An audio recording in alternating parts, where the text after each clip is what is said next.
Hi, Kendra. How are you doing? Um, Not so great. I'm sorry to hear that. Really quickly, before we get started, I do want to remind you about the confidentiality of it all with this and, what mandated reporting is. So, as far as confidentiality between the two of us, this is your safe space. This is a place where you can come to unwind and really feel like you have someone in your corner to advocate for you.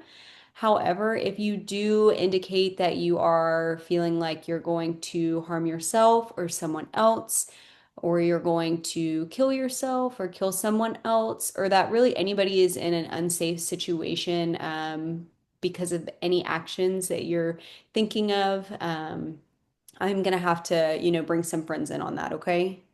Okay. All right. So tell me what's going on. I can tell that you're not really yourself. I I'm just missing my siblings and everything's just been really falling heavy on me and I you know, I had a dream of watching my dad die again and it just felt so real and waking up and just feeling that wave of grief just hit me all over again and not knowing what to do with it. And it just felt so raw and it felt like I was there again. And it just was so much. And I just don't know what to do about it. I just feel so lost. And I don't even know. Yeah, that's a lot. You've been through a lot in the past for, someone your age and just in general. There are people who are so much older than you that haven't struggled with the things that you were struggling with, and that's just a testament to how strong you are. And I know it's so hard to be brave in these times. And I really commend you for being open about that. That's really hard. Um, I think that grief is so unpredictable and that's really hard about grief too, not just the grief itself, but when it randomly hits and you thought, oh my goodness, like I was past this and now I'm back to this place and I wasn't anticipating this. That is really, really hard. And those are really big feelings that are hard to manage initially and, as they randomly come up. And I'm so sorry to hear about that nightmare with your dad. I think that, the daily things that you're carrying may be amplifying in your mind at night. Unfortunately, I think that happens pretty often when we experience traumatic things. How is that impacting your home life and your school life?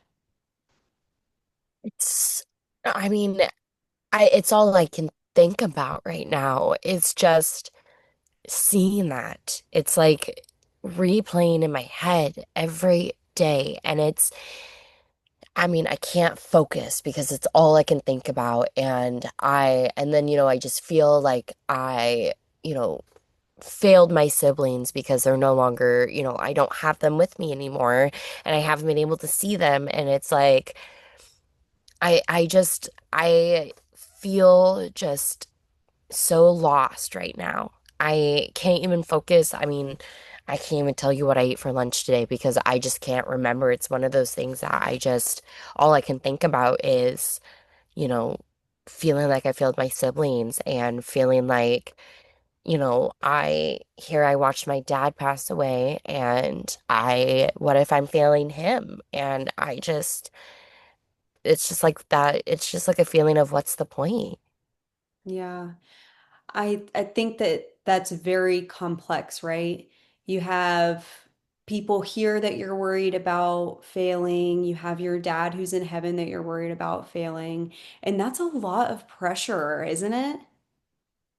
Yeah, It is. it's so heavy. I know. Do you have anyone else that you feel like you can talk to about that? I mean, what's the point? No one listens. I'm so sorry that you feel that way. I think that people do listen. but maybe they're not always responding the way that we anticipated or that we want them to, right? Maybe they're not fully engaged, but they are still listening. And maybe we could try expressing to them, like, this is how I need you to show up for me. Like, say we're talking to our foster mom. Maybe you could tell her, I'm feeling really sad. I'm experiencing some things. And when I talk to you about it, I feel like maybe you're not as present as I need in that moment. So, giving her that opportunity to kind of show up for you how you need it instead of expecting that she knows how to show up for you, right? Like we talked about earlier, you're experiencing something that not a lot of people experience at such a young age. Not that you're a kid or that you're not big enough or brave enough to kind of tackle these things, but we all need support. And sometimes when people haven't experienced the things that we have and they try and show up for us, they just don't know how. So maybe that's something that we could work on is how we approach the conversation with the people that we really want to listen, but maybe they just don't know how to show up for us, right? Do you think we can work on that this week? I think so. Okay. I do want to ask you one more question just because you're experiencing a very um traumatic thing being separated from your siblings. We have the grief, we feel very alone. And when we feel alone, sometimes we can make decisions that um, aren't safe. So I want to make sure that you're being safe. Do you have any thoughts of hurting yourself or hurting others? No, I don't have those thoughts. It's just all I really feel right now is just sadness. Sad, yeah. Yeah. And I'm grateful that you're open with me sharing, how you're feeling. And I'm really glad that you're not in a place where you feel like self-harm is the only thing you have, because you do have so many people who love and care about you. And it is difficult because you're separated from them right now, right? But your foster parents probably fill some type of gap and you're still able to reach out to your siblings. And are you seeing mom at all anymore, or what does that look like? Not really. I mean, I talk to my siblings on the phone, but I don't know. I haven't really reached out to mom. Yeah. And I know that the relationship maybe doesn't quite feel the same with brother and sister because of the distance.